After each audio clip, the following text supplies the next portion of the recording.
লেখিকা রিমা বিশ্বাসের আয়না। এদের বাড়িটা পুরনো দিনের প্যাটার্নের। লম্বা খড়খড়ি দেওয়া জানলা, টানা বারান্দা, উঁচু উঁচু সিঁড়ি, আগের দিনের মতো দাবার বোর্ডে নকশার মেঝে। পাড়ায় নাম আছে এদের, বিপিন চৌধুরীর কাঠের ব্যবসা। এক ডাকে সবাই চেনে। স্রোতস্বিনীর এ বাড়িতে আজ নিয়ে 2 মাস হলো। এদের আদব কায়দা কিছুটা সেকেলে ধরনের বলে ঘরে আজকাল জড়ি দেওয়া তাঁতের শাড়ি আর ভারী ভারী গয়না পরে থাকতে হয়। স্রোতস্বিনীর শাশুড়ির কড়া বার্তা, আজকের দিনে এমন মানামানিকে পিছিয়ে পড়া মানসিকতা বলে তা আমি জানি স্রোতস্বিনী। কিন্তু কয়টা দিন একটু সেজেগুজে থাকো, যতদিন আত্মীয়দের আনাগোনা না বন্ধ হচ্ছে। পাড়ার বউ মেয়েরা আসছে যাচ্ছে, শাশুড়ির কথা সে একপাশে মাথা হেলিয়ে মেনে নিয়েছে। সৌম্য অবশ্য কোনো কড়া নিয়ম রাখেনি, ও খালি খুনসুটি করে। কখনো সবার অলক্ষ্যে, কিন্তু সবার মাঝেই টেনে ঘোমটা খুলে দেয়। কখনো স্রোতস্বিনী খেতে বসলে টুক করে ওর পা থেকে বেগুনিটা তুলে নিয়ে যায়। তখন হয়তো কাউকে বলতে শোনা যায়, কি গো, কামড়ে শেষ করলে অত বড় বেগুনি? রাতে শোয়ার সময় সৌম্য শরীরবৃত্তীয় চাহিদা বিনা সংকোচে নেহাত দাবি হিসেবে মিটিয়ে নেয়। স্রোতস্বিনীর কিছুটা সংকোচ ছিল, কিন্তু এখন মনে হয় এটাই নিয়ম। বিছানায় স্রোতস্বিনী আজ অবশ্য একাই। সৌম্য ব্যবসার কাজে উত্তরপ্রদেশে গেছে, আসতে দিন 10 সময় লাগবে। স্রোতস্বিনী ওদের দোতলা টানা বারান্দা থেকে ঝুঁকে দেখছিল একতলার চৌকো উঠোন, তুলসী মঞ্চ, বাড়ির চৌহদ্দির দেওয়ালে ঠেস দিয়ে রাখা এ বাড়ির বাজার দোকান করার লোক, গিরিশ কাকার সাইকেল, উঠোনের ওপর খোলা আকাশের নিচে তক্তপোষ। সেখানে বিকেল থেকে সন্ধ্যা পর্যন্ত একটা বৈঠক বসায় এ বাড়ির senior most member Kadambini Chowdhury, সৌম্যর ঠাকুমা। পাড়ার লোক আসে, কেউ কেউ সমস্যা নিয়ে, কেউ আসে সুখবর ভাগ করে নিতে, অনেকে টাকা চাইতেও আসে। এগুলো সবই শুনেছে শাশুড়ির মুখে। এবারই আসা পর্যন্ত স্রোতস্বিনী বুঝেছে ওর শাশুড়ি বসুমতীর তক্তপোষের আসরের প্রতি বড় লোভ।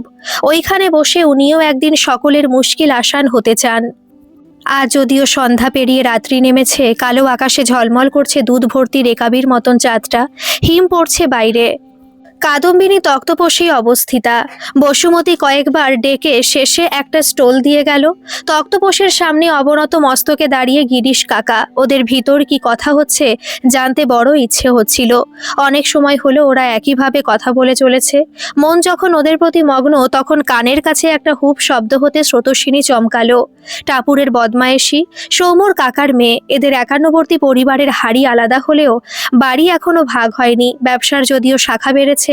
টাপুর কলেজে পড়ছে, স্রোতস্বিনীর থেকে বছর 5 ছোট। খিলখিলিয়ে হেসে বলল, কেমন ভয় দেখিয়েছি? স্রোতস্বিনী চোখে মুখে আতঙ্কিত হওয়ার ছদ্মভাব ফোটায়। আমার বর কদিনের জন্য বাইরে গেছে, তাই এমন ভয় দেখাবি? আহা, এ বাড়িতে তোমার বরই যেন আপন, আমরা কেউ নই। টাপুর সত্যি আহত। স্রোতস্বিনী হেসে ফেলে, টাপুরের গাল টেনে দেয়। নিজের চুড়ি বালা পরা হাতখানা কায়দায় টাপুরের কাঁধে রেখে বলে, নিচের মামলাটা কি বল দেখি। ঠাকুমা এত কি কথা বলছে গিরিশ কাকার সঙ্গে? টাপুর কিছুটা বিস্মিত হওয়ার মতো করে বলল, শোনোনি? দুপাশে মাথা নেড়ে না বোঝায় স্রোতস্বিনী। গিরিশ কাকার মেয়ে সেই কোন ছোট্টবেলার থেকে এক ছেলের সঙ্গে প্রেম করেছিল। সে ছেলে এখন বেকার, কিছু করে না, কিন্তু মেয়ে বেঁকে বসেছে তাকে বিয়ে করবে। এদিকে এ বাড়ি থেকে ভালো সম্বন্ধ এনেছে গিরিশ কাকার মেয়ের জন্য। ছেলের সরকারি চাকরি, ভাবতে পারো? আজকের দিনে সরকারি চাকরি পুরুলিয়ার পোস্ট অফিসে। গিরিশ কাকার মেয়ে তো লেখাপড়া জানা, ডিস্টেন্সে বাংলায় MA করেছে। দেখতে ভালো, কিন্তু সে কিছুতেই সম্বন্ধে রাজি নয়। স্রোতস্বিনী জিজ্ঞেস করে, আর যার সঙ্গে প্রেম সে কি একেবারে বেকার? কি করবে গো, ক্লাস 8 পাস, বাপ মরেছে যখন ক্লাস 5-এ পড়তো। ওর মা লোকের বাড়ি আয়ার কাজ করে। তবে এমন ছেলের সঙ্গে প্রেম কি করে হয়? স্রোতস্বিনী কিছুটা উদাস। বললাম না, ছোটবেলাকার প্রেম, সেই বাচ্চা বয়স থেকে। কিন্তু এখন তো বয়স হয়েছে। মেয়েটা চাকরি করছে একটা প্রাইভেট কোম্পানিতে, ছেলেটা কিছুই করে না। ওর বক্তব্য ও একাই সংসার চালিয়ে নেবে। এ কি বৌদি, তুমি এত উদাস হলে কেন? তোমার মেয়ের বিয়ের কথা হচ্ছে না গো? টাপুর খিলখিলিয়ে হাসে, একটা চাপা দীর্ঘশ্বাস পরে স্রোতস্বিনীর বুক বেয়ে। কিছুক্ষণ চুপ থেকে বলে, ও ভুল করছে। বাস্তব আর মোহের ভিতর অনেক তফাৎ। কিসের জন্য ঘর বাইর ও একাই দায়িত্ব নিয়ে সামলাবে? কোন ছেলেবেলায় কি বলেছিল বলে তার দায়িত্ব বয়ে নিয়ে যেতে হবে? তা তুমি বুঝিও নয় কাল। আমি তোমার কাছে নয় পাঠিয়ে দেব। তোমরা মেবি একই এজের হবে। স্রোতস্বিনী আবার ঝোঁকে বারান্দায়। এখন সব খালি। ওদের সমস্যা কি তবে মিটল? জানার ইচ্ছেটা বুকের ভিতর শুরু করলো দাপাদাপি, কৌতূহল বাড়ন্ত শিশুর মতন, যার বৃদ্ধি ক্রমবর্ধমান।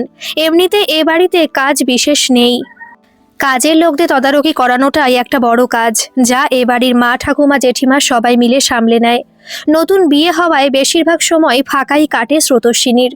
যদিও টাপুরের জন্মদিনের অনুষ্ঠানে খাওয়ার টেবিলে বসে শ্বশুরমশাই বলছিলেন, যুগ বদলাচ্ছে, এখন বাড়ির বউ মেয়েরা শুধু রান্নাবান্না আর সেলাই ফোড়াই নিয়ে তো আর থাকে না। তাই আমার ইচ্ছে বাড়ির বউ মেয়েরা চাইলে টোটালি নিজের বুদ্ধি খাটিয়ে ছোট কোনো বিজনেস দিয়ে নিজেদের কাজ শুরু করতে পারে। আমি তোমাদের ইনভেস্টর রইলাম। শুনে এবাড়ির জ্যাঠার ছেলের বউ একেবারে লাফিয়ে বলল, আমি পার্লারের বিজনেস খুলবো, আর আশা করি স্রোতস্বিনী হেল্প করতেই পারবে। কথাটা কার কেমন লাগলো তা সবার মুখ দেখেই আন্দাজ করা যাচ্ছিল সে সময়। যদিও স্রোতস্বিনীর কান গরম হয়ে গিয়েছিল। হ্যাঁ, ও গরিব বাড়ির মেয়ে। হ্যাঁ, ও পার্লারে কাজ করতো, আর এও ঠিক পার্লারে বডি ম্যাসাজ করাতে গিয়ে সিঁড়ি থেকে নামতে পা মুচকে গিয়েছিল বসুমতীর। স্রোতস্বিনী সে সময় ডাক্তারের কাছে নিয়ে গিয়ে একটা প্রাইমারি ট্রিটমেন্ট করিয়ে বাড়ি পৌঁছে দিয়ে গিয়েছিল। শুধু তাই নয়, পরের পর বাড়ি এসে খোঁজ নিয়ে গিয়েছিল বসুমতীর। সে সময় কাদম্বিনীর বড় ভালো লেগে যায় ওকে। জিজ্ঞাসাবাদ করে ওর জন্ম, মাস, সাল, তারিখও সব জেনে নেয় সে। তারপর জ্যোতিষী ডেকে সৌম্যর সঙ্গে ছক মিলিয়ে দেখে দুজনের কুষ্ঠি মিলছে। সৌম্যর ছকে স্বল্প আয়ুর যোগ আছে, এদিকে স্রোতস্বিনীর ছকের গ্রহর অবস্থান বৈধব্যের যোগ দর্শায় না। এর মধ্যে সৌম্যর বিয়ের অনেক সম্বন্ধ দেখা হয়েছে, কিন্তু কুষ্ঠি মেলাতে গিয়ে পড়তে হয়েছে সমস্যায়। কেউই একমাত্র বা দুটির মধ্যেও একটিকে বিপত্নিক যোগযুক্তের কাছে পাত্রস্থ করতে চাইছিলেন না। তাই সাধারণ একটা স্টেশন ধারের বাচ্চাদের জামাকাপড় আর নাইটি বিক্রি দোকানির মেয়ে, যে নাকি 12 ক্লাস পাশ করে বিউটি পার্লারে কাজ করছিল, তাকে পছন্দ করে এ বাড়ির ছেলের জন্য। সৌম্য অবশ্য নিজেও বিএ এমএ পাশ নয়, সে কলেজ গিয়েছে কিন্তু ওই অবধি। তারপর বাবার সঙ্গে কারখানা যাওয়া শুরু করে, এখন সে ভালোই কাজ সামলাচ্ছে। এসব তো এ বাড়ি লোকের জানা। স্রোতস্বিনী নিজের মর্জিতে তো আর এ বাড়িতে বিয়ে করে আসেনি, তবে কেন এমন কথা শোনানো? বসুমতী অবশ্য পরে ঘরে এসে বলেছেন, বড় জায়ের ছেলের বউয়ের ভীষণ হিংসা, তুই নিজে একটা ব্যবসা খুলে ওকে হারিয়ে দে দেখি, তাতে ওর মুখ বন্ধ হবে। বিউটি পার্লার বলছিল তো, তুই তাই খোল। শুনে একটা উত্তেজনা ঘুরপা খেয়েছে সারা শরীরে। মোবাইলে তাই ইউটিউব ঘেটে ব্যবসার নানা টিপস দেখছিল কি তখন দরজার কাছে একটা টোকা শুনল। দরজায় দাঁড়িয়ে অল্প বয়সী একটা মেয়ে, কাঁধ পর্যন্ত কোকড়া চুল, গায়ের রং পরিষ্কার, উচ্চতা মাঝারি, মুখের গড়ন গোল, চোখ দুটো সরু আর লম্বা, ঠোঁট পুরু। মুখের গড়ন আলাদা আলাদাভাবে নিরীক্ষণ করলে সুন্দর বলা যায় না, তবে পূর্ণাঙ্গ রূপে যে কেউ সুশ্রী বলবে। প্রথমটা না বুঝলেও খুব তাড়াতাড়ি বুঝে ফেলেছে স্রোতস্বিনী। বলল, ঝুমুর তো গিরিশ কাকার মেয়ে, এসো ভিতরে এসো। মেয়েটি ভিতরে এলে স্রোতস্বিনী পাশে বসতে বলল। ঝুমুর বলল, স্রোতস্বিনীর পাশে রাখা একখানা বড় ড্রাই ফ্রুটসের কৌটো, সেটা খুলে এক মুঠো মিক্সড ড্রাই ফ্রুট স্রোতস্বিনী এগিয়ে দিল ঝুমুরের দিকে। নিজেও মুখে নিল এক গাল, চিবোতে চিবোতে বলল, তোমাকে টাপুর আসতে বলেছে নিশ্চয়ই। ঝুমুর মাথা নাড়ায়। স্রোতস্বিনী পিঠে বালিশ দিয়ে আরাম করে বসে বলে, তোমার মনে হয় না তুমি যা করছো তা জেদ? যাকে ভালোবাসো বলে দাবি করছো, যার জন্য এত ত্যাগ করছো, সে যদি তোমাকে ভালোবাসতো তবে কি নিজে কিছু করার চেষ্টা করতো না? বলো, কে বললো আপনাকে ও চেষ্টা করেনি বা করছে না? কিন্তু চাকরি কি আমাদের দেশে এত সহজে পাওয়া যায়? ক্লাস 8-এর বিদ্যেয় কি চাকরি করবে সে? নিদেন পক্ষে শপিং মলের সেলস বয়ের কাজটুকু জুড়বে? ওর বাবা মারা যাওয়ার পর ওর মার কষ্টের সংসারে ওর পড়াশোনা করা হয়ে ওঠেনি। একটা দোকানে কিছুটা থামে ঝুমুর, তারপর বলে, মুদি দোকানে কাজ করতো, কি করে আর পড়া কন্টিনিউ করতো? তুমি এমএ পাস, একবার ভেবেছো কতদিন ভালো লাগবে এই বেমিল সম্পর্ক? একটা সময় ওকে মূর্খ মনে হবে অকম্মা, অলস, হাঁপিয়ে উঠবে ঝুমুর। এভাবে নিজের জীবন নষ্ট করো না। গিরিশ কাকাও তো কম কষ্ট করে তোমায় মানুষ করেননি, তারও তো কিছু আশা, কিছু স্বপ্ন আছে তোমায় নিয়ে। ঝুমুরের মুখে একটাও আবেগের ভাব ফুটল না। ও বড় দৃঢ়, অন্তত নিজের সিদ্ধান্তকে ও সঠিক বলেই মনে করে এবং করছে, এমনটাই ওর মুখের আত্মবিশ্বাস বলছিল। ঝুমুর বলল, লেখাপড়া শেখা মানে সুযোগ সন্ধানী হওয়া নয়। আমি অভিমন্যুকে তখন থেকে ভালোবাসি যখন আমাদের বোধ শক্তি হয়নি। ওকে আমি খুব ভালো করে চিনি। ও সৎ, পরিশ্রমী, শান্ত ও সংযমী। ওর দুটো অভাব রয়েছে, এক মেধা, দ্বিতীয় ভাগ্য। আমি ওর ভাগ্য ফেরাতে চাই বৌদি। ভাগ্য ফিরলে মেধাও খুলে যাবে, কিন্তু স্বার্থপরের মতো ওকে ছেড়ে যেতে পারবো না। আমার কাছে তা অসম্ভব, তা চিটিং। বিছানায় উঠে বসে স্রোতস্বিনী হাতের ড্রাই ফ্রুটসের কৌটোটা নিয়ে বলে, আমি নিম্ন মধ্যবিত্ত বাড়ির অতি সাধারণ মেয়ে, কিন্তু আমি আজ এত গয়নায় মুড়ে যে বিদেশি ব্র্যান্ডের খাবার খাচ্ছি তা কি পেতাম কোনো বেকার ভবঘুরেকে বিয়ে করলে? তোমার নিজেকে ভালো রাখার দায়িত্ব তোমার নিজের। আমি তাই করেছি। আমি আজ যা চাইবো করতে পারবো, যা চাইবো। বলো, পারতাম যদি তোমার মতো গো ধরে কাউকে বিয়ে করতাম? ঝুমুর ছোট্ট করে হাসলো। হাসলেও মেয়েটার মুখের গম্ভীর ভাবের পরিবর্তন হয় না। বলল, আমি তখনই ভালো থাকতে পারবো বৌদি, যখন আয়নার সামনে দাঁড়িয়ে নিজেকে পৃথিবীর অন্যতম সৎ ব্যক্তি মনে করতে পারবো। সমাজের ঠগ লোকগুলোকে গাল দেওয়ার সময় অন্তর থেকে একটা বারের জন্য আমার ভয় হবে না। আমি হয়তো কোনোদিনই যা চাইবো তা করতে পারবো না, কিন্তু কাউকে ঠকানোর গিল্ট নিয়েও আমাকে বাঁচতে হবে না। আমি সুখী না হই, আমি নিজের কাছে, নিজের অন্তরাত্মার কাছে কখনো অপরাধ বোধে জ্বলবো না। এটাই আমার সর্বোচ্চ প্রাপ্তি। ঝুমুর উঠে গেল, দরজার কাছে গিয়ে আবার ঘুরে দাঁড়িয়ে বলল, তবে আমার বিশ্বাস কি জানেন বৌদি, আমি চেষ্টা করলে অভিমন্যু দাঁড়িয়ে যাবে। ওর একটা গুণ হলো ও আমার উপদেশগুলো খুব সিরিয়াসলি নেয়। আমি ওকে হারতে দেব না। ঝুমুর চলে যায় বিচারালয়ে জাদ্রেল বিচারপতি রায়দানের পরের এক অবিশ্বাস্য আত্মবিশ্বাসী চলার ভঙ্গিতে। খানিকটা স্রোতস্বিনীকে নাড়িয়ে দিয়েই যায়, যেমনটা কালবৈশাখীর দাপটে নড়ে যায় গাছগাছালির গোড়া। ঝুমুর ওকে নাড়িয়ে দিয়ে গেল না তোলপাড় করে, তা বোধহয় স্রোতস্বিনী নিজেই ঠাউর করতে পারছে না।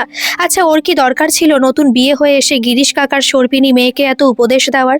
এমএ পাস বলে কি এত জ্ঞান আর বুলি? সারা শরীর আগে জ্বলছে কেন স্রোতস্বিনীর? কেন মনে হচ্ছে ও ইচ্ছে করে ওকে কথাগুলো শুনিয়ে গেল? স্রোতস্বিনীকে সত্যি ঝুমুরকে বোঝাতে চাইছিল না, নিজের হয়ে নিজেই দোহাই গাইছিল। একটা চোর কাটার মতো খচখচ অস্বস্তি স্রোতস্বিনীকে নিজে বয়ে বেড়াচ্ছে না?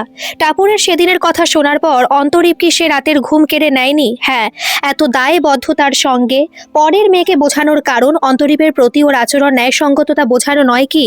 একেবারে ছোট্টবেলার বন্ধু অন্তরীপ, স্কুলে টিফিন বেলায় একসঙ্গে খেলতো, ভাগাভাগি করে খেত টিফিন। একটু বড় হলে অন্তরীপ বই খাতা ঘেটে নোট লিখে দিত। অন্তরীপ কোথাও বেরোলে ওকেও সঙ্গে নিয়ে বেরোতে হবে, এরকম একটা বায়না ছিল একটা সময়। কাছাকাছি বাড়ি ছিল, অন্তরীপকে বেরোতে দেখলে তক্ষুনি ছুটতে বেরিয়ে আসতো গেট খুলে। সে হয়তো তখন পাড়ার স্টেশনারি দোকান থেকে খাতা কিনতে বেরিয়েছে, সেখানে সঙ্গ নিত স্রোতস্বিনী। খুব কথা বলার স্বভাব ছিল, তাই শুরু হয়ে যেত ওর পাঁচালি। সুখদেব কাকার বাড়িতে বেড়াল ঢুকে একবার সব দুধ খেয়ে নিয়েছে। জানিস মা, আজ আমলকির আচার বানাতে দিয়েছে। আমার মার সঙ্গে পিসির সে কি ঝগড়া কেন জানিস, একটা শাড়ি নিয়ে রে।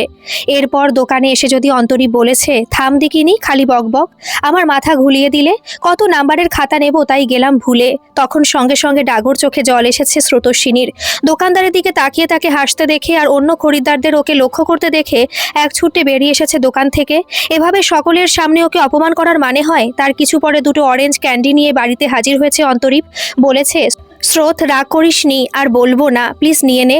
স্রোতস্বিনীর মা বলেছে, অত আশকারা দিসনি, অন্তরীপ শেষে অভ্যেস দাঁড়াবে, কে ওকে জীবনভর তুইয়ে চলবে। অন্তরীপ কিন্তু খেয়াল করেই চলতো। একসঙ্গে বিকেলের দিকে লেকের ধারের পার্কে এসে বসলে কোত্থেকে মুড়ি নিয়ে আসতো লেকের মাছকে খাওয়াবে বলে। স্রোতস্বিনী খুব মজা পেত যে তাই জন্য। এরপর যখন কৈশোর পেরিয়ে যৌবন এলো, তখন ছেলে মানুষের সম্পর্কে চলে এসেছিল অসম্ভব আকর্ষণ, শুধুই ভালো লাগা আর চরম প্রাপ্তির এই অমূল্য মিশ্রণ, যেখানে একে অপরের সঙ্গে দেখা না হলেই পাগল পাগল লাগতো। দুজনে এই লেকের ধারের পার্কে বসে ঘন্টার পর ঘন্টা একে অপরের দিকে তাকিয়ে সময় পার করে দিয়েছে। একে অপরের হাতে হাত রেখে শুধু উত্তাপের বিনিময়ে স্থানান্তরিত হয়েছে আবেগ।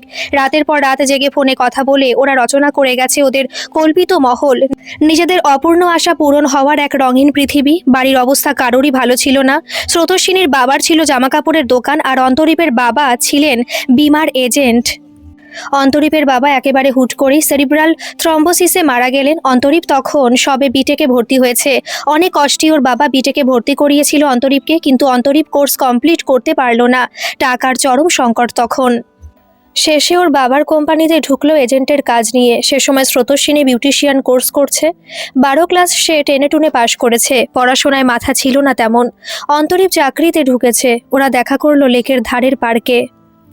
একটা ঠোঙায় ভাজা বাদাম এগিয়ে দিল অন্তরীপ। বলল, বিটেক পড়তে না গিয়ে যদি গ্রাজুয়েশন করতাম তবে ব্যাংকিং সেক্টরের পরীক্ষাগুলো দিতে পারতাম। এখানে খুব স্ট্রাগেল, লোকের পিছন পিছন খালি ঘোর, সেখান থেকে যা আয়। স্রোতস্বিনী বলল, প্রথম যা আয় হবে তার থেকে আমার জন্য একটা গিফট কিনবি কিন্তু। গিফট? হাসি হাসি মুখে দুহাত বুকের ওপর আড়াআড়ি রেখে অন্তরীপ যেন কত কি ভাবলো। অন্তরীপের চেহারা সুন্দর, লম্বা গলা, চওড়া বুক, লম্বায় ভালো, গাল ভরা হালকা দাড়ি, হাসলে ভারী মিষ্টি লাগে। সেদিন লেকে আসার আগে ঝিরিঝিরি বৃষ্টি পড়েছিল, তারপর রোদ। লেক বরাবর আকাশ জুড়ে দেখা দিয়েছিল রামধনু। কি ভেবে স্রোতস্বিনী বলল, একটা রামধনু রঙের ওড়না দিস আমায়। পার্কের বেঞ্চে পা দোলাতে দোলাতে কোন খেয়ালে বলেছিল কথাটা। তারপর তারপর হঠাৎ করে পার্লারে চাকরি, সৌম্যর মায়ের পা মচকে যাওয়া, ওই বিশাল বড়লোক বাড়ির থেকে বিয়ের প্রস্তাব। অন্তরীপের মা অসুস্থ, তার দরকার হয় অনেক টাকার, ওষুধের। অন্তরীপ লোককে ধরে বিমা করাতে করাতে হয়রান। এ ওর কাজই নয়। দিনে দিনে চেহারায় দরিদ্রতার ছাপ পড়তে শুরু করেছে। গলার কণ্ঠা বের করে গাল ভাঙা চেহারা। লেকের ধারের পার্কে এসে অন্তরীপ বলল, বিমা কোম্পানি চাকরিটা চলে গেছে, ভাবছি টিউশন করাবো। ওর মুখের দিকে চেয়ে থেকেছে স্রোতস্বিনী। না, কোনো দিনও স্রোতস্বিনী বলেনি আমি তোকে ভালোবাসি, বলেনি তোকেই বিয়ে করব। এরকম কোনো প্রস্তাব অন্তরীপও দেয়নি। তবে ওকে বলতে অসুবিধা কোথায় নিজের বিয়ে ঠিক হওয়ার কথা? তাই বলল, আমার বিয়ে অন্তরীপ, সামনের মাসে।